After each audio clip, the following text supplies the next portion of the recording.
Thank you, Nolene, and welcome everybody. In 1903, Wilbur and Orville Wright flew the first aeroplane, and they showed that flight was possible. But it took 30 years before commercial aviation was proven to work. It took 30 years for the idea of flight to actually become an innovation. In order for an idea like social inclusion to become an innovation, we need to show that it is a realistic possibility, that it has practical costs, and that it can be done on a meaningful scale, not just for pockets of people, but across the board. I want to share with you briefly a research project that I was involved with. It was a study done with 46 people with a range of different levels of support need, but they were selected for this study because all of them wanted a change in their living circumstances. They weren't happy with how they were living and where they were living. So our job was to facilitate 46 circles of support to come up with a vision statement, to help articulate a vision statement about what was important for the person, what was important to the person. And we asked people to speak about those statements from positions of love and concern. It was interesting because we got a snapshot of what people are looking for. People are not looking to move into group homes, they're looking to get out of group homes. When Pobble funded us, they were curious about what models of accommodation might be required in the future. But when asked, people don't choose models of accommodation. People choose relationships. People choose friendships. People choose family. And so the solutions are smaller and more intimate living spaces. We had an opportunity to try out a range of different types or ideas for living spaces. And one of the things we found straight away was that the traditional models of accommodation, group homes and large residential settings, are not only the most expensive, but are by far and away the poorest quality models of accommodation. The quality of life available in group homes was actually no different to the old style large campuses, but often very expensive.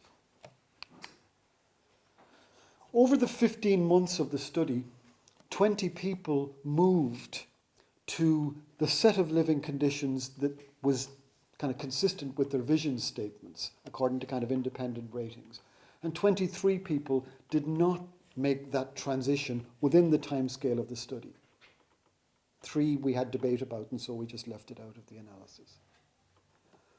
And so we had an opportunity to look at the factors that distinguish effective person-centered services from circles of support that actually weren't effective over the 15-month period. And it wasn't the two groups here are the people who did not move and the people that move. And both sets of circles of support met around about the same numbers of times. So it's not that one group did a lot of planning and another group didn't. The average number of meetings that the non-movers had was 10.5, and the average number that the effective groups had was 11.5, and you might think it was that 11th meeting, the one that cracked it. But in fact, no. Ineffective circles spend as much time planning as effective ones. It also wasn't cost. For 42 out of the 46, we costed all of the visioned services. And for 42 out of 46, the cost of the life of one's choosing was 3% less on average than the costs of the existing living arrangements. For 4 people, they required high support circumstances because of high levels of challenging behavior. But if you take that particular issue out, living the life of my choosing is not necessarily more expensive than what I'm living in at the moment. So the biggest factor that distinguished effective circles of support from circles that were less effective was the level of support need of the person. That was not a surprising finding. People with less support need move more easily than people with high support needs. People with high support needs are often imprisoned by block funding of services from which it's really difficult to extract them, no matter how unsuitable that service is, no matter how unhappy the person is. It's a feature of the way that we're funding services to people in blocks, in groups. And so the idea of inclusion for people with more severe intellectual disabilities, for people with more complex needs, is not yet an innovation.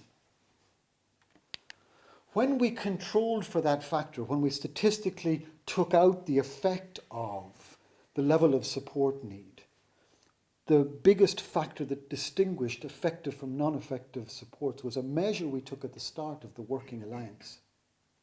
It's the extent to which paid supports and family members can come together in an atmosphere of warmth with a genuine intent to adapt and change to get things right for the person, in an atmosphere of mutual respect. That predicted whether a circle of support was more effective or less effective. There are a number of things that we need to do in order to make the idea of inclusion an innovation by 2030.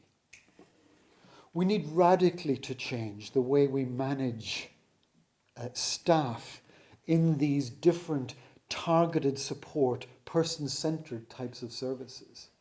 We need to recruit, train, and supervise staff to be skilled helpers, to be able to listen with humility. We need to embolden people and their families to speak. We need to make contagious the passion for social inclusion. And we need somehow to jettison the language and the connotations of health-funded services. The language of bed occupancy, the idea of magical therapists, and the whole idea of coverage, as if somehow those things were going to make people's lives better. But if I had one idea that I think would make a difference in 2030, it's the idea that money should follow people. Or that the money that's given to services to make people's lives better, that money could actually be handed directly to people and their families. At a stroke, this would change the power dynamic between people with disabilities and the services that are paid to support them. The client would become a customer, and the customer is always right. And it would become rapidly the job of services to fit the needs and characteristics of the customer, as opposed to what is so often the case now, that the client has to fit in with services. In my opinion, this is the innovation that I think would make power and life so much better for people with intellectual disabilities in 2030. Thank you.